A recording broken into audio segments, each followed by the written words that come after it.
Usually it's the server leaves. I tell this most of the times when I have nothing else to say. So when you sit for lunch, in the first round, the people who serve you are very enthusiastic. They serve you pickle, they serve you popcorn, they give you chapati, they give you curry, they ask you whether you want one more round of rice, they ask you one more round of sweeter, correct? But when you sit in the last round, you have to eat what is left. And they're also waiting for you to empty their seats. Similarly, when you speak last, you have nothing to say. You have already said what is to be said. And the last thing you would really want a politician to speak out is technology when you have such great technologists and policymakers on stage. So, what I would do is, I have a very long speech, but I think if I put that out, I don't think you'll get past a 2 o'clock session. So, if I may, of course, with the permission of the ASSOCHAM's chair, I'll just briefly touch upon the points that you have mentioned, and I'd like to go in for whatever an interactive session. Would that be okay? Or do you want to listen to my speech? That is something that I always get. Nobody wants to listen to me. But anyway, Singalji, when you spoke about a single window system, quite naturally, I think that is a harsh reality in India. Although we all say it's a single window system, but when you go through the single window system, it leads to many doors, whether it's in Government of India or any other state government. But just like how we have done a program called Catalyst for Global Capability Centers. So we have a dedicated team, we have a dedicated personnel for anybody who's interested in investing in Karnataka for Global Capability Centers. Probably a similar thing can definitely be arranged for data centers or digital flat flow factories, as we're calling it. So if I may suggest that what is the kind of green challenge that you're expecting from the government, if you can list that out. I did see your report. It's a bird's eye view, but I would really request you to get down to the basics. Give me a laundry list. Give me what is it about land that you require, what is it about water you require, what is it about green power you require, what is it about our policy that you're not happy with, and if you don't have a policy, I'm a legislator, I will legislate. I will get you a policy. I will get you a framework. You want a regulatory sandbox, I'll get you a regulatory sandbox. So if you can just prepare a laundry list by end of the day, because all of you are listening, and also since we have industry leaders here, I'm sure that they will add a lot of value to that as well. And also a lot of people spoke about not just investing in Bengaluru. Of course, everybody loves Bengaluru because the AQI is 65 to 70. But of course, the talent pool is immense. But you spoke about Beyond Bengaluru. Beyond Bengaluru is a very important policy for the government of Karnataka. And we have started something called the LEAP program, LEAP, that is the Local Economic Accelerator program, where we are encouraging people to go invest beyond Bengaluru. Bengaluru does not have its own talent. People from across Karnataka come here to converge here. And that's what makes Bengaluru Bengaluru. And now we want investments to go where talent is rather than talent coming to where investment is. And this local economic acceleration program, I think, will be a great boost for not just the economy of Karnataka, but also for the country. And more importantly, it gives you a bang for your buck. It gives you a bang for your investments as well. So, for example, there is a Danish company that runs their health global capability center from Bengaluru. We have around 1,000 people sitting there, including the Danish leadership. So they go to Shashitlu beach in the morning, 6:30 a.m. for surfing, and they come to their GCCs at 9 a.m.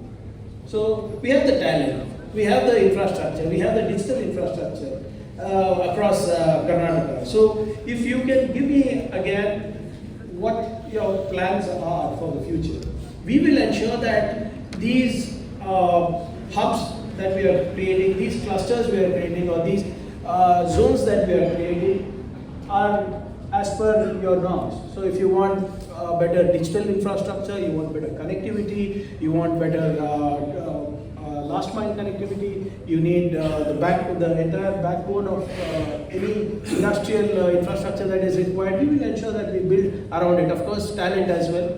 That is something that we are extremely keen on. And of course, you spoke about 24/7 power. And we have Mr.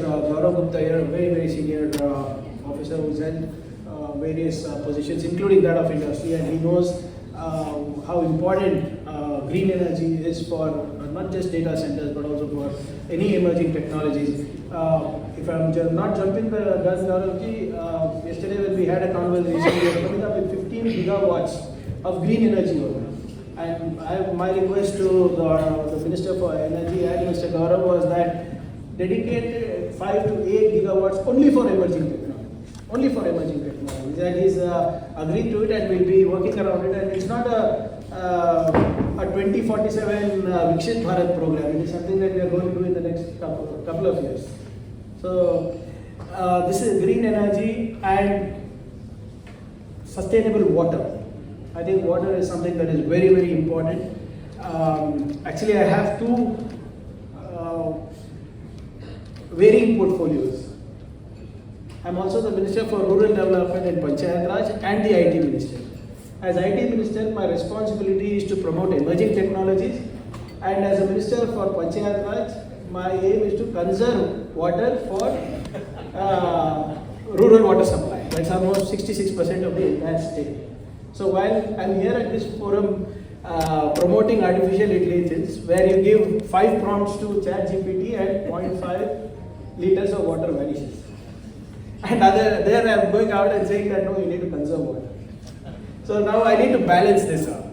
And we are going to ensure that Karnataka is going to be energy secure and water secure for emerging technologies. So this is something that we are extremely keen about. We want to make data centers, not just data centers, any emerging technologies sustainable and scalable in Karnataka. And of course, skills, that's something that all of you spoke about. We have India's biggest reskilling and upskilling program called Nipuna. I'm spending over 300 crores to ensure that we have the most trained human resource for the world.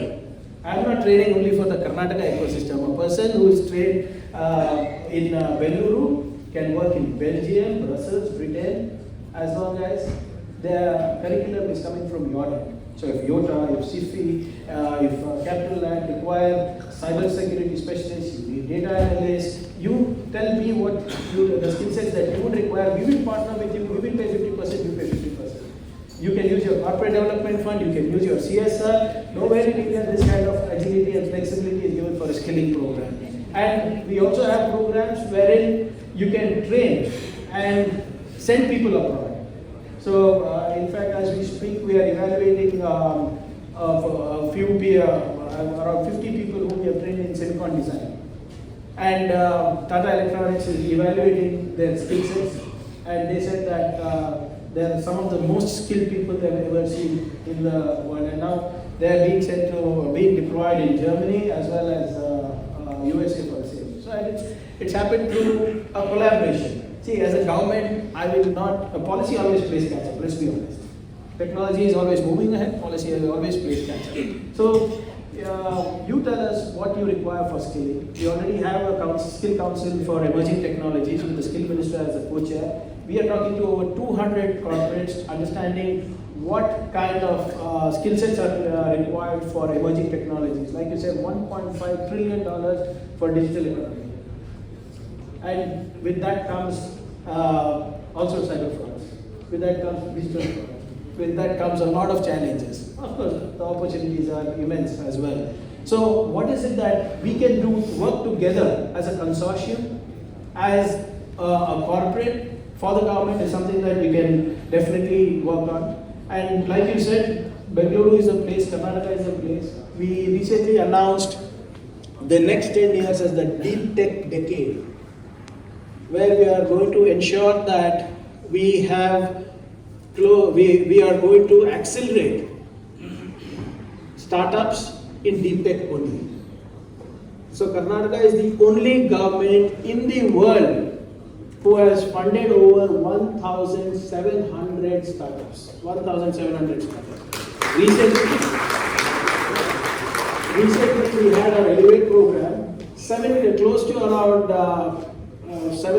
17,000 people applied for it. We have the opening for that, right? We were able to fund only around some 300 or 400 out of them. But what is really heartening is more than 32% of all startups registered with the government of Karnataka are deep tech startups. So I pledged, something unique happened on November 20th. So I pledged 600 crores, 635 crores to be precise, for deep tech. As a government, I told the VC community in Karnataka, I am pledging 600 crores, match it. Let's co-invest for deep tech. Trust me, nowhere in Karnataka, nowhere in India this kind of magic happens. They pledged 764 crores and we distributed 432 crores on stage. 432 crores on stage for deep tech. So anyway, to cut a long story short, Karnataka is the place to be, whether it is going to be for AI, analytics, data centers, anything. So I'll not take much of your time, but what I would like to say is that the government is here with you. We're going to work with you because we want to ensure your success. My report card depends on your success. So if I need to go and tell people that I'm a great IT minister, I need to ensure that you succeed. And in order to ensure that you succeed, we'll be ensuring that we will give you the most conducive business for most conducive ecosystem for business. We will ensure that whatever you are suggesting, we will accelerate it. Because for us, it's just not an IT agenda or a technology agenda. It's an economic strategy for us. It's an employment strategy for us. It's a security strategy for us. And more importantly, it's a national development strategy for the country. So you might call it Vikshit Bharat, you might call it Amrit Kal, you might call it Skill India, Digital India, Startup India. जो भी करना है single साहब, कर्नाटक ऐसे करना है। तो आप कोई भी दे दीजिए, स्लोगन कोई भी लगा दीजिए। स्टार्ट होना है इधर, खत्म होना है इधर, एक्सेलरेशन भी होना है इधर। So I'll not take much time. I'd like to listen from you as well. But let us commit to building that future that you have envisioned with confidence, with responsibility, and more importantly, with a vision and with collaboration. And I look forward to hearing from what your discussions have been in this entire conclave, so that we can have a course correction if necessary with respect to the policy. So thank you so much for your attention and thank you for your invitation. And it's been very interesting.